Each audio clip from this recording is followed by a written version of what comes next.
जगह, क्योंकि नर्मदा नदी के तट पर ही वो जगह मौजूद है, ये लोगों ने बताया है। और इससे आसान तरीका कोई नहीं होगा कि आप नर्मदा का रास्ता नाव के जरिए तय करें। इससे आपका वक्त भी बचेगा, साथ ही साथ वो तमाम दृश्य भी आप देख सकते हैं जो नर्मदा के इर्द गिर्द है, जिससे लेकर तमाम कहानियां अब तक आपने सुनी है, तमाम किस्से, ये घाट हो या फिर वो तमाम तट हो, अपने में समेटे हुए हैं। चलिए भैया चलिए।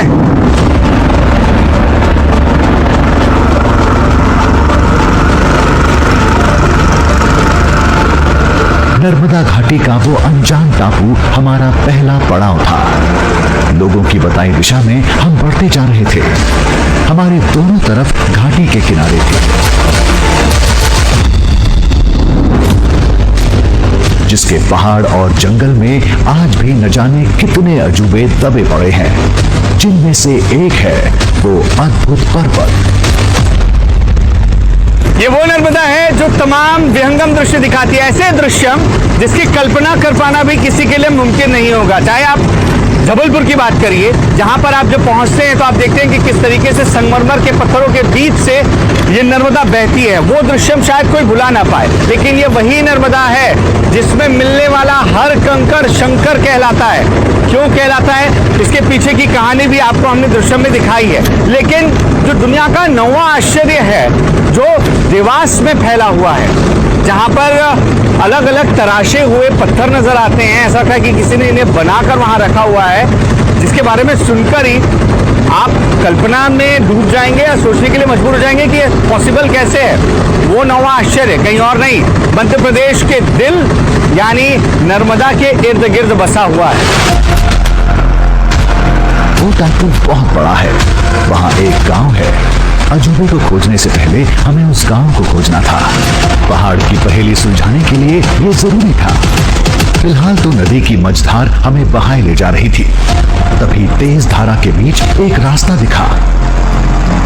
अभी हम जिस इलाके में पहुंचे हैं, आप समझ सकते हैं कि यहाँ नदी की धार कितनी रही होगी, जो पहाड़ों को बीच से काट कर निकली है। और यही वजह है कि इसकी था यहाँ कोई नहीं जानता है।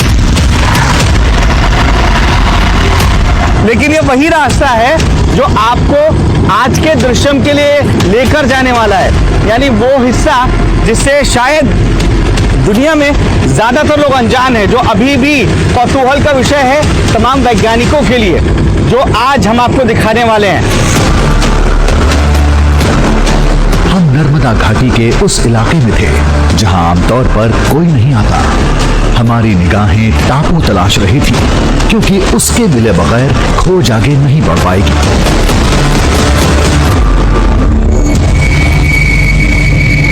कुछ देर बाद हमारी नाव 2 पहाड़ियों के बीच तैर रही थी। पहाड़ियों के बीच एक टापू दिखा। हमने नाव उधर ही मोड़ दी।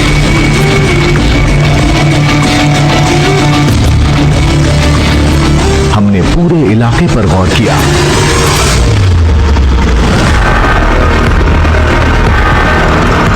यहाँ कभी बड़ा पहाड़ रहा होगा। पानी की तेज धार ने इसे 2 हिस्सों में तोड़ दिया। ये किसी नदी के बस की बात नहीं। सैकड़ों साल पहले जरूर यहाँ समुद्र रहा होगा। इसी पहाड़ का हिस्सा है ये टापू। इसके पत्थरों से पानी के कटाव के निशान साफ झलक रहे थे। हम उस स्थान के बेहद करीब पहुंच चुके हैं जहां उतरकर हमें ट्रैक करके जाना होगा। शायद जिस अजूबे की तलाश में हम आए हैं, जो 9वां आश्चर्य है, वो इसके पार उस छिपा हो। हालांकि इसको चढ़ पाना बहुत मुश्किल नजर आ रहा है, इसलिए वो जगह हमें खोजनी होगी जो थोड़ी समतल हो, थोड़ी पैरेलल हो, जहां से हम चल सकें। भैया वहां ले चलिए, वहां उसके पास रोक दीजिएगा। उस रहस्यमय पहाड़ की दूरी का कोई अंदाजा नहीं था, लेकिन मंजिल की तरफ ये हमारा पहला कदम था।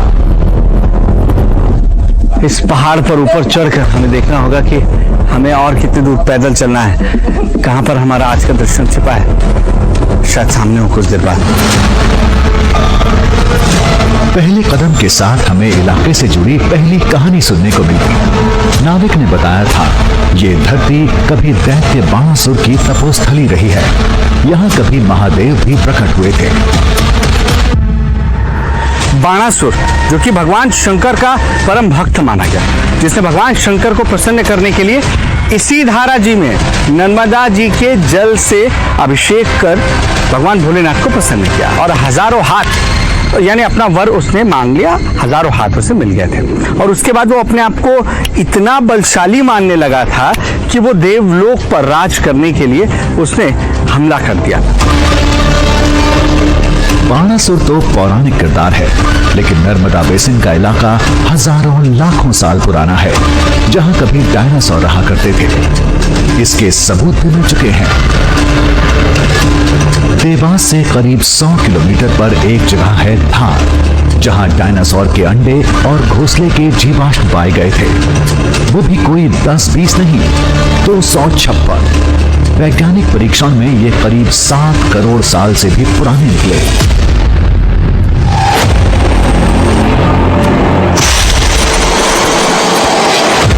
इसका मतलब यह है कि हम जिस इलाके में थे वहां कभी डायनासोर रहा करते थे, यानी ये इलाका लाखों साल पहले भी वजूद में था।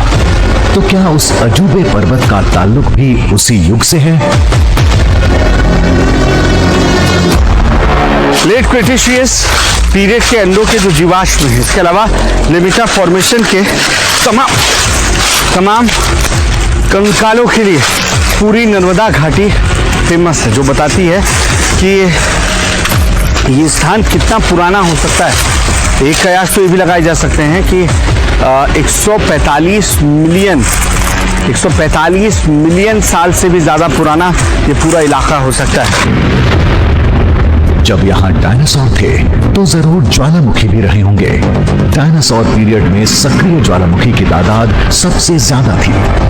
जरूर इस पूरे इलाके पर ज्वालामुखी धमाकों का भी असर रहा होगा। तभी हमें कुछ ऐसे साक्ष्य दिखे जिसने हमारी सोच को सही साबित कर दिया। ये देखिए, एक पास आना इधर देखिए, ये पत्थर यहाँ बहुत सारे पड़े हुए हैं। यहाँ मुझे लग रहा है कि ऐसे ही पत्थरों का झुंड है। इसे दिखाना है एक सेकंड। ये तो ऐसा लग रहा है बिल्कुल लोहे के बने हुए हैं, और इसमें बीच में ऐसे होल्स दिख रहे हैं जो या तो ज्वालामुखी से निकलने वाले लावा के ठंडे होने के बाद शायद ऐसे होल्स बन सकते हैं। ये बिल्कुल ऐसा ही लग रहा है कि लोहे के बने पत्थर, और ये बाकी पत्थरों के मुकाबले भारी भी नजर आ रहे हैं। अगर वाकई जिस आश्चर्य की खोज में हम निकले हैं, जिस अजूबे की खोज में हम निकले हैं, वो ज्वालामुखी विस्फोट के बाद बना है, तो मुझे यकीन है कि हम उसके बेहद करीब पहुंच चुके हैं। देखिए, इसकी आवाज़ भी बिल्कुल बाकी पत्थरों को जब ठोक कर हम उनकी आवाज़ सुन रहे हैं तो उससे अलग नज़र आ रही है, अलग सुनाई दे रही है। ये देखिए, आगे बढ़ते रहना होगा। हो सकता है वो पहाड़ भी किसी ज्वालामुखी के विस्फोट का नतीजा हो। तो ऐसे पहाड़ पूरी दुनिया में हैं। उसमें ऐसा क्या है जिसकी वजह से दुनिया का 9वां अजूबा कहा जाता है? तमाम सवालों के साथ हम आगे बढ़ते जा रहे थे। देखते हैं पहले क्या मिलता है, इस टापू पर बसा गांव या वो रहस्यमय पहाड़। जंगल में चलते रहना बहुत मुश्किल इन पत्तों की वजह से भी हो जा रहा है, क्योंकि पत्ते आपकी मेहनत बढ़ा रहे हैं। अभी तक उस पहाड़ से जुड़ा कोई सुराग हमारे पास नहीं था। पूछते भी किससे? आसपास बस्ती तो दूर, इंसान का कोई नामो निशान तक नहीं था। हम यही चाहते थे कि पहले गांव मिले ताकि कुछ जानकारी हासिल कर सकें, लेकिन किधर जाएं कुछ समझ में नहीं आ रहा था। तभी उम्मीद की किरण बनकर सामने आया ये पेड़, जो ये बताता है कि जरूर आसपास कोई बस्ती है, यानी वो गांव जिसे हम खोज रहे थे। ये वही पेड़ है जिसे अंजन का पेड़